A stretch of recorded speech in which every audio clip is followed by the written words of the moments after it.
Hello বন্ধুরা, সবাইকে স্বাগত। তনুশ্রী রান্না করা আবারও আমি নিয়ে চলে এসেছি নতুন আইটেম, কাঁচা টমেটো মাছের ঝাল, রুই মাছের।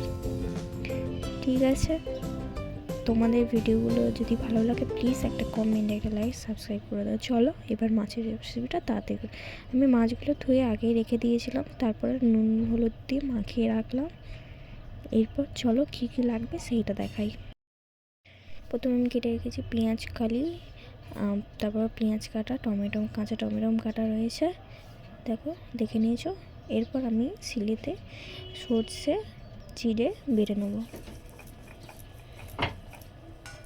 কড়াইয়ে তেল গরম করতে বসিয়ে দিয়েছি, তেলটা গরম হোক, আস্তে আস্তে আমরা অল্প তেলেতেই মাছটা ভাজবো। চলো মাছটা ছেড়ে দিই। দেখো মাছটা আমরা ছেড়ে দিলাম, মাছগুলোকে ভালোভাবে ভেজে নেব।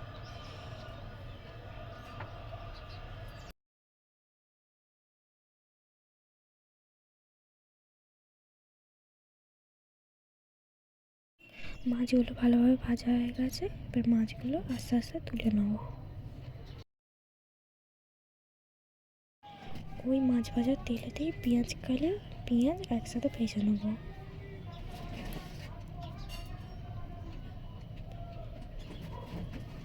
তারপর আদা রসুনটাও দিয়ে দেবো, কাঁচা টমেটোগুলো দিয়ে দেবো, একসাথেই ভাজা হয়ে যাবে। ভালোভাবে এটাকে কষিয়ে নেবো, ভালোভাবে নাড়িয়ে নেব।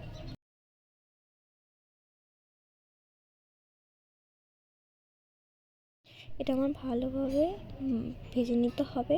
ভেজে নিয়ে এটাকে আমার ভাজাও হয়ে এসেছে। চলো এরপর আমি কী কী দিই সেটাই তোমাদেরকে বলি। এতে হলুদ গুঁড়ো দিয়ে দিলাম, দিয়ে এরপর লঙ্কা গুঁড়ো দেবো, যেটা জিরে আর সর্ষে বেটে রেখেছিলাম সেটাও দিয়ে দেবো। তারপর একটা ভালোভাবে কষিয়ে নিতে হবে। কষিয়ে নেওয়ার পর তোমরা একটু স্বাদ মতন নুন দিয়ে দেবে। নুনটা তোমরা স্বাদ মতন দেখে দেবে তোমরা কতটা কী রান্না করছো। আমরা অল্প মতন করছি, তো ভালোভাবে জল দিয়ে ভালো করে কষিয়ে নেবে। তারপরে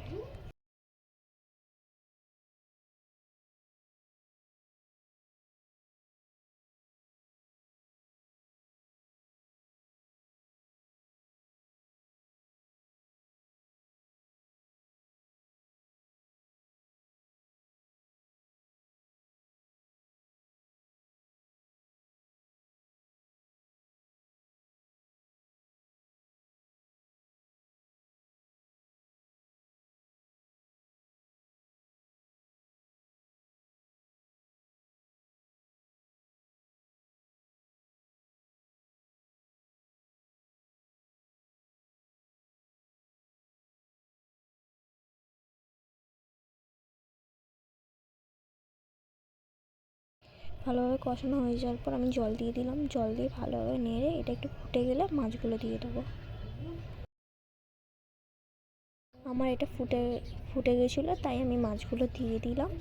চলো এরপর কী করি, মাছগুলো ঢুকে, তারপরে ওটা ভালোভাবে করে দেবো। চলো রেডি আমার মাছের ঝাল। তোমরা বলো ভিডিওটা কেমন লেগেছে। তো থ্যাংক ইউ, ভিডিওটা এত পর্যন্ত দেখা। এর পরবর্তী ভিডিওর জন্য অপেক্ষা করো।